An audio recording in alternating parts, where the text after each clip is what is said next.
for who you don't know. I hope you enjoyed the tour. I mean, it's pretty amazing what we've done to transform this Wells Fargo Center. But this is the creme de la creme. I mean, putting this locker room, it's state of the art. We're proud of it for not only for our players, but to send a message about this great arena and how we believe it has a lifetime that will last for more than the next 7 or 8 years, will last for a decade or more. And Gritty was here earlier. Who's the Gritty fan? Somebody's a Gritty fan. Yep, we talked about Gritty, I knew that. So anyway, I'm here to answer any questions you might have, and again, excited that you were here today. Well, I have a question. Dan, could you talk about next steps like Comcast Spectacor to persuade the Sixers to stay here or to stop construction of the downtown arena or both?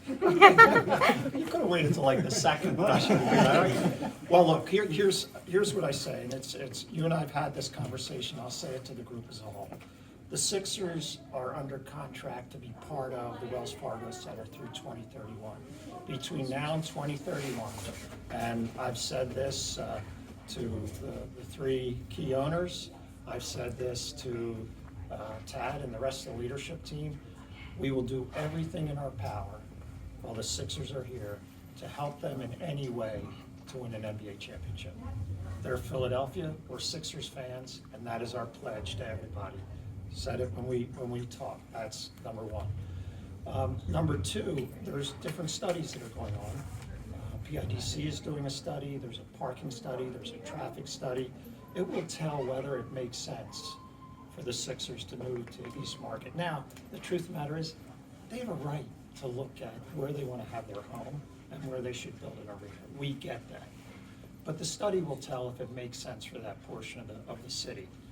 The third point I'll make is we are committed to sending a message loud and clear, and we started to do that. Number one, we'd love the Sixers to come in and be a 50-50 owner of this building. We would welcome that. Number two, we'd like to work together to build a new arena, and we'd be willing to accelerate the time frame to build that new arena right here in South Philadelphia. So it's both a message of, regardless of what the Sixers do, we're going to be there for them. But during this period of time, we'd like to paint a vision that may entice them to reconsider. Will there be more to come, Dan, from Comcast? There will be more to come. There will be more to come, yes. Okay, thank you. A new arena for the Sixers in South Philadelphia? A new arena, we've said it all the time, we're willing to do a 50-50 ownership of a new arena right here in South Philly that would be shared by the Sixers and the Flyers.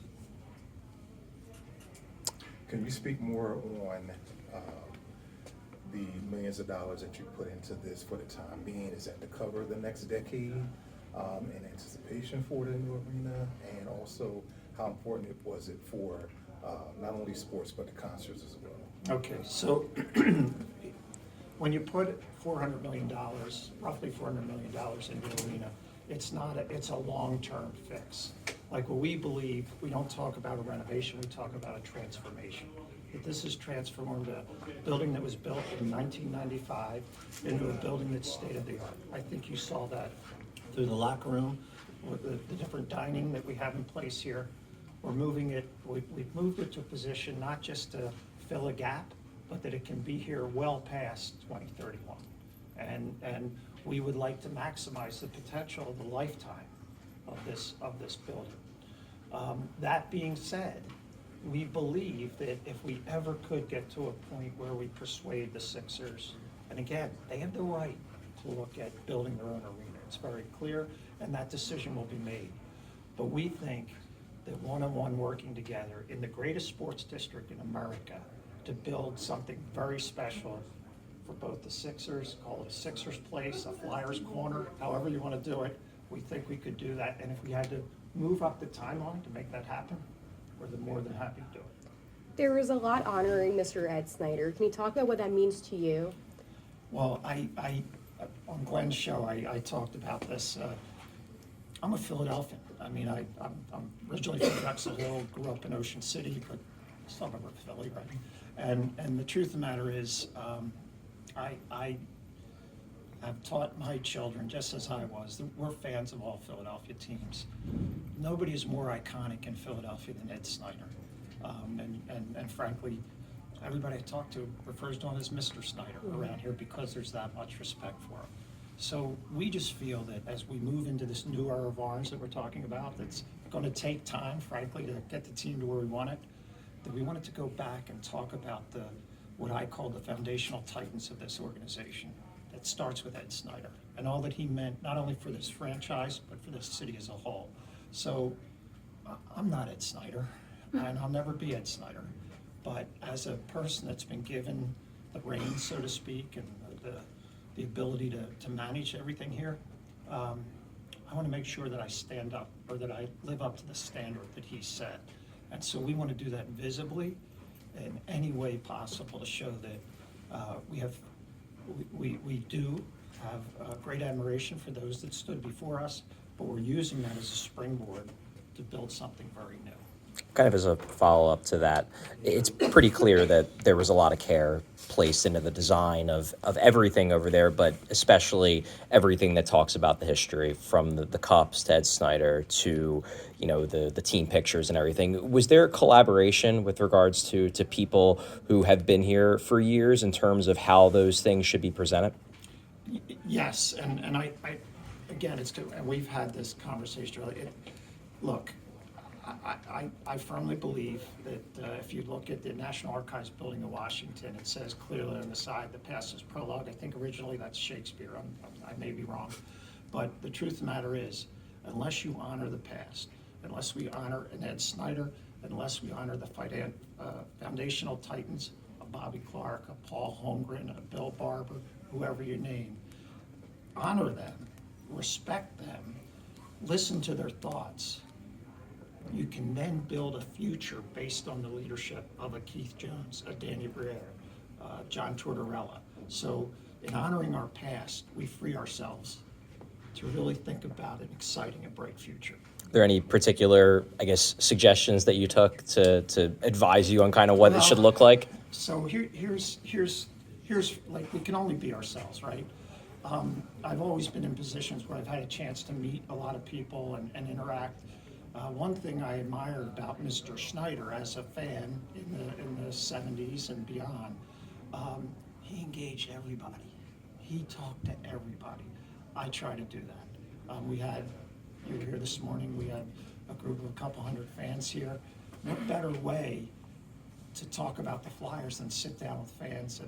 And so one thing that I hope to emulate is what he did in reaching out to fans where they were walking into the arena, leaving the arena. That would be one. The second is, look, we're Philadelphians. We have passion for our teams, and it's okay to show that passion. And there's stories of him like yelling at referees during the game, and I don't know that I'll do that.